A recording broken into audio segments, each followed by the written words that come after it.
Hey, hey! This is Ankita, and you are tuned into Prickly Pears. We're stopping by really quickly today to interrupt regular programming for a very special episode on a very important topic. And what better way than to release this at the start of March, which also happens to be Endometriosis Awareness Month. So, Nalini, who do we have with us today?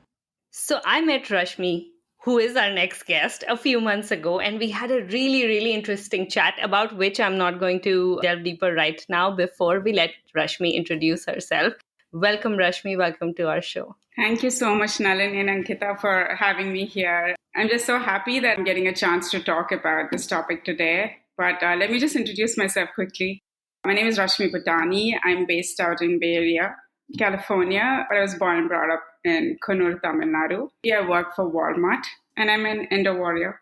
Rashmi, your introduction brings me straight into my first question. You ended your definition of who you are by calling yourself an endo-warrior. Tell us a little more about what that means. I was diagnosed with endometriosis. The endometriosis community calls the people who suffer with endometriosis as the endo-warriors. I was diagnosed about 2 years back. Anywhere where I introduce myself or wherever I write on social media, I definitely write as an endo-warrior because it was a crazy journey. It was like literally being in a war. I would like to first start talking about endometriosis with a very basic thing, that's the definition. Every year in the month of March, everywhere in the world, people celebrate the Endometriosis Awareness Month. And sadly, every year we have to, fixate on the definition because there's such huge misinformation about endometriosis and the basic thing, that's the definition. I have come across gynecologists or doctors who still say the wrong definition. And that's the basic thing. If you're getting the definition wrong, how is someone going to research, diagnose, identify the tissue or identify the disease? So endometriosis, a lot of people start thinking that it's an endometrium lining tissue. It is not. It is a tissue which looks similar to that, but it is very different. It's a chronic inflammatory disease. It's a whole body disease. And I have come across doctors where I go ahead, how I identify that my doctor knows about endometriosis is when I ask them, could you please tell me what is endometriosis? And when they say endometriosis is an endometrium lining tissue, which starts growing outside of the uterus, I run from there. Because the doctor does not know anything. We definitely have endometriosis specialists. And it is sad that most of the gynecologists who are not specialized in endometriosis take this upon them and start treating the disease. I believe they should refer every patient who come to them with the symptoms of endometriosis to an endometriosis specialist. And how many of these specialists are there? Actually, before that, how did you even find out that you had this? Oh, yes. We have been, me and my husband, we've been suffering with infertility from past 6 years. Since childhood, I've been having really painful periods and heavy bleeding during my menstruation. But then, as everyone says, from the beginning to me in India, I'm sure people all around the world say that. Then I'm going to specify about India because that's where I heard that the most, that it's normal. Everyone suffers this way. It's different for you maybe, but it's fine. Quit being a baby. It's okay. And I was okay, lived my whole life hearing that. But then when I got married and me and my husband were planning for a baby, it never happened.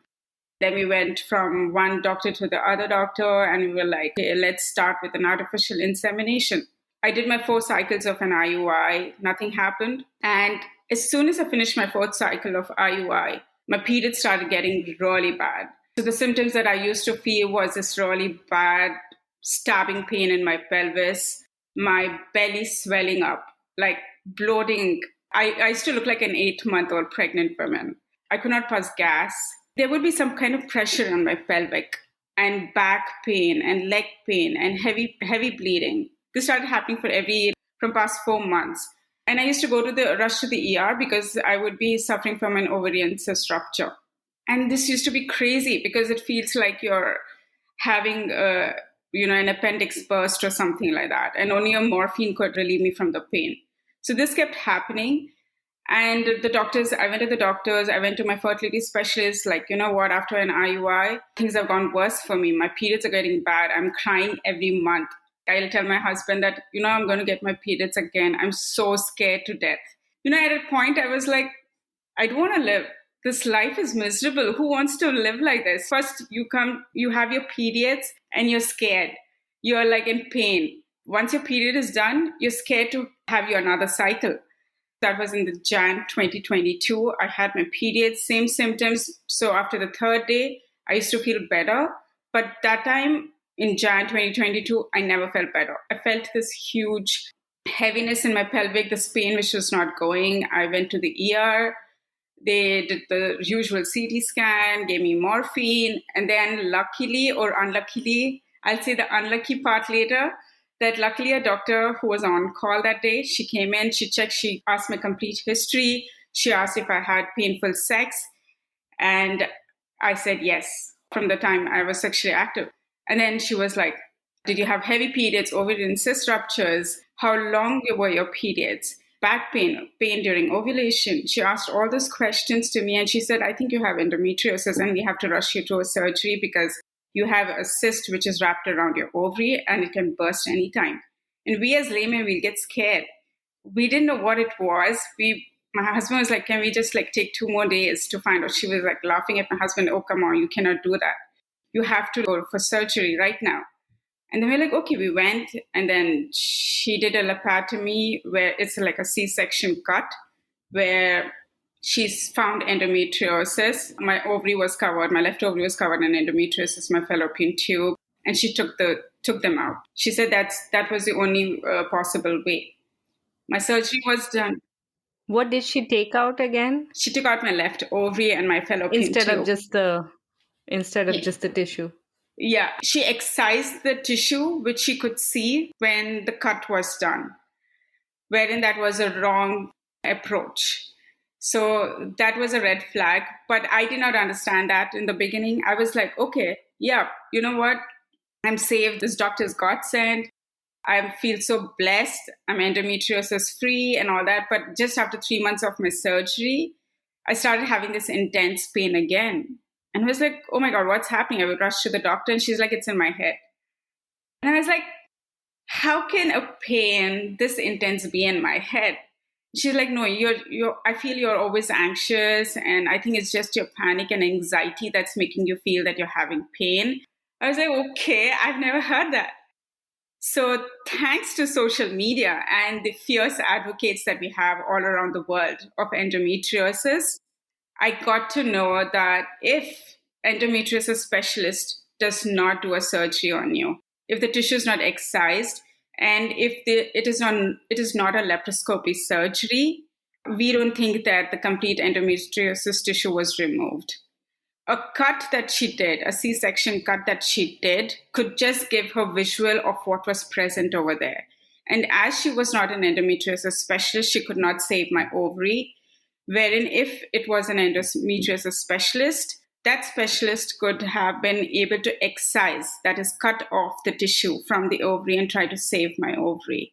And they would try to see everywhere, where all they can search, because laparoscopy gives you an option to look through your whole body where they can search for the tissue and especially identify the tissue.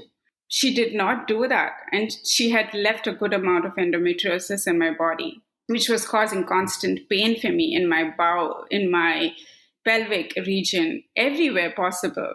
And it was a long journey because I kept looking for doctors and I came across this community of endometriosis, and in social media, I came across this Endo Girls blog account. She's a fierce advocate of endometriosis, where a list of doctors were given. And I reached out to a doctor in Mumbai, Dr. Abhishek Pangshikar, and I showed my MRI reports to him. And he was like, okay, you know what? You still have a lot of endometriosis in you. And we have to excise it because it will keep spreading. And the worst part about this disease, people think that it's just a period disease. It's not. It's a whole body disease. It's been found in lungs. It's been found, it was a rare case. I think it was in brain. people have lost their kidney and lungs due to this because the tissue attaches the organs. It slowly damages the organs. It's a very misdiagnosed disease. And the worst part is this disease is the top 20 most painful conditions in the world. And sadly, still not much of research is being done on it. Forget about research. A proper definition. When I Google, there we go, endometriosis, again, the wrong definition. And there's so many wrong things written about what endometriosis is and how can I reach out to that particular community or doctor who does not know the right definition itself. It's such a difficult journey for people suffering. And I would say people because endometriosis has been found even in men. It's not just a women disease. And the only information that I could find was on Instagram. And they're also through the advocates who run these accounts. It's like a forever battle, and it's still going on because there's no cure for endometriosis. Right now, I think the last surgery that I had was in 2022, July. And I still live in fear that my endometriosis might come back. But if you go to the right specialist, maybe there are very few chances, like maybe about 5% chances that it can come back. I just feel bad for women in India because in cities, I know things are improving. People are being vocal about if they're going through any issues or if they're having any issues with painful periods or painful sex. But what about the rural parts of India? I still remember that I read a statistic somewhere that every third person who goes through endometriosis might be thinking of suicide because of the pain. I mean, I remember I went to a physiotherapist over here after my surgery, and I told her that whole my life, I thought painful periods and heavy bleeding is normal. It's just so sad when you think that I lived, or other women or other people who are living with that pain for years, and they're thinking that that's how you're supposed to live. No, and even if, I just remember a couple of things when you talk about India and what people go through. I have a friend who is single in her 30s and she has endo. Now we know that she has endo. And she lives in Singapore. But every time she would go to, and when we move out, sometimes we also still trust the doctors in our country more, that Indian doctors would probably understand my situation better. So she started going to these different gynacs in Delhi, like women gynecologists who've themselves gone to study so far. And they would judge her first on her sexual activity and things that, okay, like why do you care about this so much? Like painful sex, it means you're having sex. And eventually she decided to not go with a doctor in India and decided to find someone, even if it was harder and more expensive, in Singapore, because of the fear of being judged, and not just the fear, like actually being judged. Yeah, I've gone through the same thing, and it's just so sad that even after me being married, I'm being judged, especially so endometriosis can cause painful sex and orgasm. And when I told my doctor about it, like in India, she did not answer that question. And she gave me a very judgy look, like I'm not allowed to have an orgasm. And they just don't understand that endometriosis patients usually have a lot of discomfort when they do a TVS exam, a transvaginal exam. And I'll be like, it's hurting. And they'll be like, quit being a baby. I literally thought that sex is supposed to hurt a lot because no one ever answered to my question. No one ever said that, yes, you are having difficulty because you are going through endometriosis. And endometriosis weakens our pelvic muscles. So we're going through a lot already. I mean, there's a huge difference between why we would choose to go to India and why I would not choose to get my surgery in US. Firstly, in US, the waiting time for me to get an appointment might 3 months for an MRI for a normal diagnosis. And I've heard women saying that, the waiting time for surgery is about 2 years. So I would always choose India because it's also quick. Also, it's known evil. That you'll be judged, but you know that you'll be treated. I know that I'm going to India. I know that I'm going to get judged for a lot of things, but it's okay. I want to get off with that pain. Sometimes I wonder what is more painful, my endometriosis pain or the misdiagnosis from the doctors or the backlash from the society or no one believing us, no one accepting what endometriosis is and how painful it is. So people around me never believed me. So whenever I used to say that I'm having a lot of, I have to cancel the plan because I cannot come out. I have heavy periods and I'm having a lot of issues. They'd be like, oh, drama queen. Women around me say that. But then when I was diagnosed, I kept talking about it. And people around me will say that, no, don't talk about it. Why do you want to relive it? Just forget about it. I was like, no, I want to keep talking about it because I want people to believe that there's something like this. I don't mind reliving it. The trauma does hit me sometime. I want to keep talking about it. And for my mom to be able to explain it to her friend, what I went through, was a big achievement for me. So I believe that if your friend is suffering, or if you hear the symptoms like constipation, pain for periods, pain in bowel movements, pain during ovulation, bloating, anything of this, just tell them, why don't you try visiting an endometriosis specialist? And you can directly go to one, like at least in India, is that how Yeah. it works? Like you can directly go to an endo expert without going through your GP and your... Yeah, definitely. At least that's good for everyone to know. It's funny that most people that I even mentioned the word endometriosis to in the last like month or two since I met you, nobody. And Ankita, did you know about the disease before? Many people have... I did not. I learned about it in my conversation with you. I am going to ask because our season that's on currently is on the topic of purpose. And Rashmi, you've spent the last 15 odd minutes telling us about endo. Do you think talking about this is one of your purposes currently? I think, yeah, I talk about it every day. Though I'm not having any pain right now. I mean, I do have adenomyosis, which is, again, the sister of endometriosis. But why I think about endometriosis every day is being happy that I'm not having pain. And also the fear that what if the pain comes back again? So I think I keep thinking about it, and I'll also think about it because, like, anytime anyone reaches out to me on Instagram for any endometriosis issue or any information about endometriosis, I'll keep advising that person. Even if the person does not want more details, I'll give them more details. So I think about it every day. Yes, that's true. And bookish definition sometimes, or even the spiritual definition of purpose, they say is something that you do even if nobody pays you, even if no one asked you to do it. You just feel so strongly about something that you feel like that's a mission of one of the missions of your life. And the passion that you're showing in talking about this disease to make sure that our listeners and everyone else is aware of it, I would, Ankita, I think this would definitely qualify for, having a purpose like that. I definitely think that's definitely one of your main purposes. Yeah, I would not call me as a, person who is like really good in creating awareness of it, but I'm just doing my bit.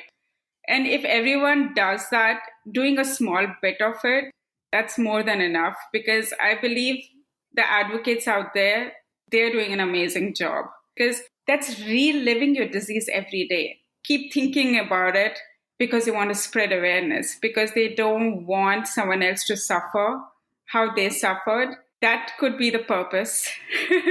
And it doesn't have to be. It could be something you feel passionately about and then you just do. Though Nalini might think differently. No, but yeah, it's also, to the listener, because when I listen to this, that's how it looked to me. But what if someone like today, Rashmi, you said that you could help anyone and everyone that reached out to you and whatever time of the day, even if they don't want more information. But what if someone started paying you for it? That's another one of the, the purpose demystifiers. Like if someone started paying you for it, how would you feel? I know this might sound a bit of cliche. I would never take money for it. Never. I don't know what is it about this thing that I have with endometriosis.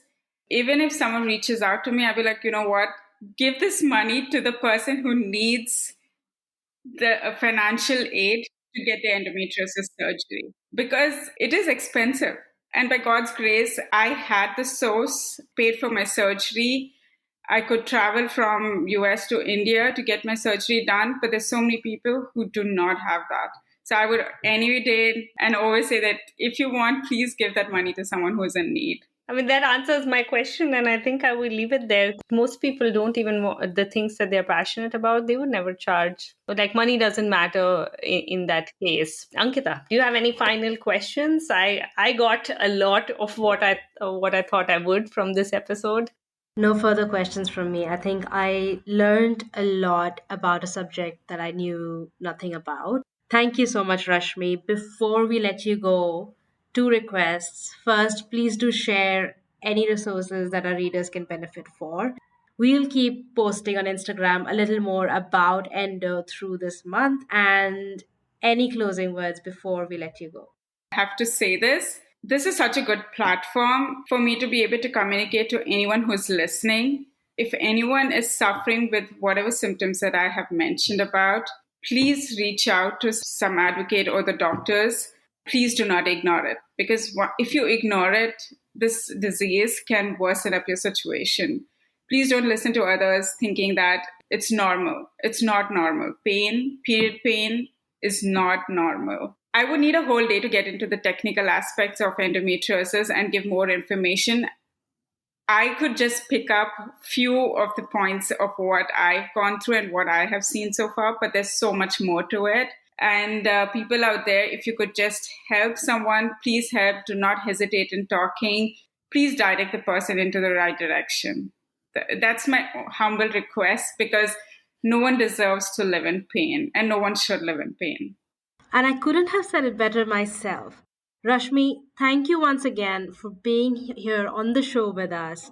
I'm going to get us out of here. On behalf of Rashmi and Nalini, this is Ankita, and we are